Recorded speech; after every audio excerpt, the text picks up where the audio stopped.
Kasi po kaya ako naitanong to, Mr. President, kahapon po,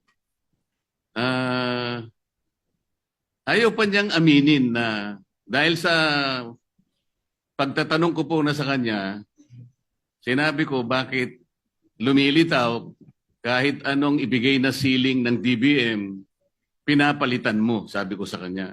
Ayaw po niyang aminin yon, wala raw po siyang kinalaman kung ang pag-uusapan ay yung paglilista.